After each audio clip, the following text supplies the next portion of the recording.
Chapter 5, page 20. The Feast of the New Yam was approaching, and Umofia was in a festive mood. It was time for giving thanks to Ani, the earth goddess.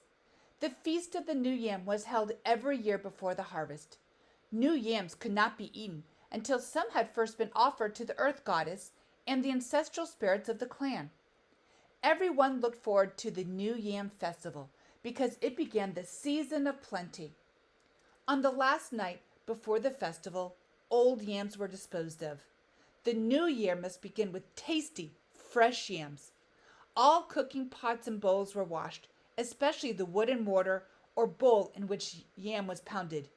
Yam fufu and vegetable soup were the chief foods of the celebration. There was always a large quantity of food left over. Every man whose arm was strong, as the Igbo people say, was expected to invite large numbers of guests. Akwankoi always asked his wife's relations, and since he now had 3 wives, his guests would make a fairly large crowd.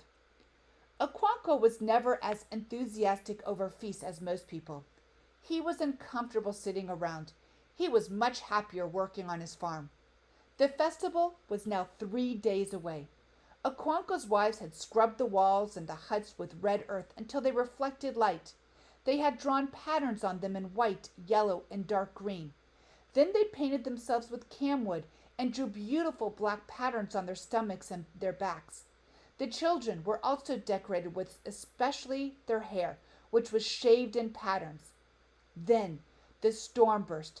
Akwanko, who had been walking around aimlessly in suppressed anger, found an outlet. "Who killed this banana tree?" he said. A hush fell on the compound immediately. As a matter of fact, the tree was very much alive. Akwanko's second wife had merely cut a few leaves to wrap some food, and she said this to Akwanko. Without further argument, Akwanko gave her a sound beating and left her and her only daughter weeping. His anger thus satisfied, Akwanko decided to go hunting. He had an old rusty gun, but although Akwanko was a great man, he was not a hunter. In fact, he had never killed with his gun, and when he called Ikamafuna to fetch it, the wife who had just been beaten murmured about guns that never shot. Unfortunately for her, Akwanko heard it and ran madly into his room for the loaded gun, ran out and aimed at her as she climbed over the wall. He pressed the trigger and there was a loud noise.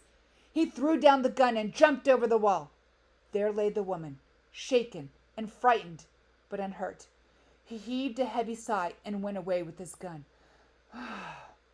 In spite of this incident, the festival was celebrated with great joy in Akwanko's household.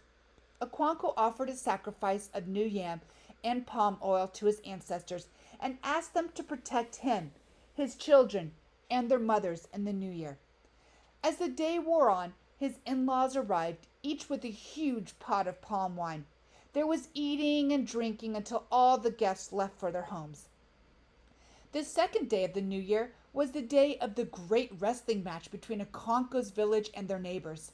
It was difficult to say which the people enjoyed more, the feasting on the first day or the wrestling contest on the second.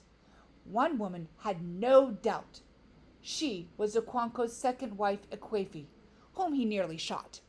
There was no festival that gave her as much pleasure as the wrestling match. Many years ago, when she was the village beauty, Akwanko had won her heart by throwing the cat. She did not marry him then, for he was too poor to pay her bride price. But a few years later, she ran away from her husband and came to live with Akwanko.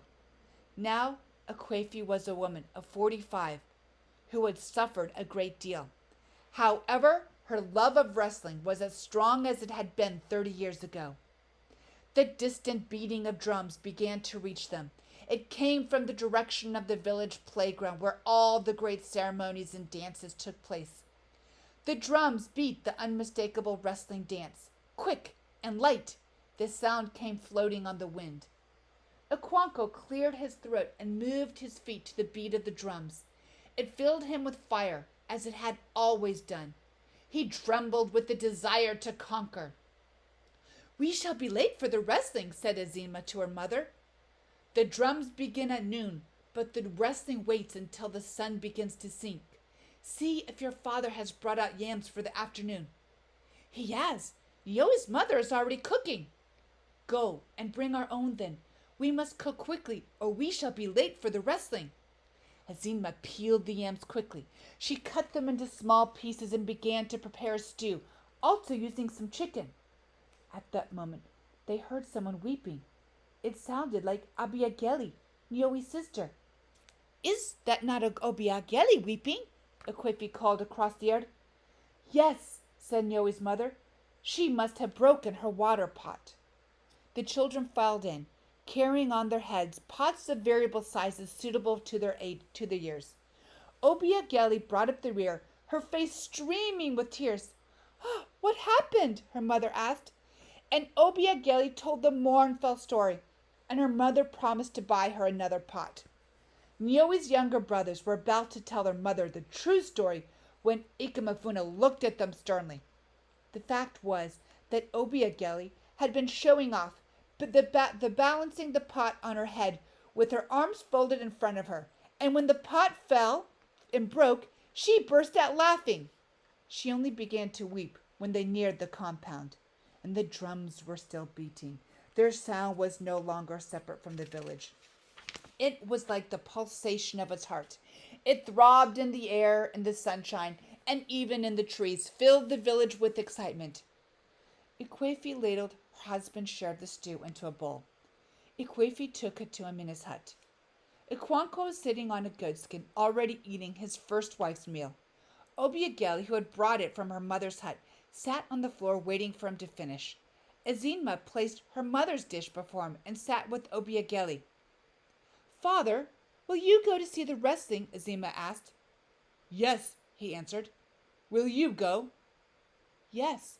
And after a pause she said, Can I bring your chair for you? No, that is a boy's job. Ikwanko was especially fond of Azima. She looked very much like her mother, who was once the village beauty. But his fondness only showed on rare occasions. He uncovered his second wife's dish and began to eat from it. Obiageli took the first dish and returned to her mother's hut. Then Nkeshi came in, bringing the third dish. Nkeshi was the daughter of Ikwanko's third wife. In the distance, the drums continued to beat. Think about the different stories that were told and about the culture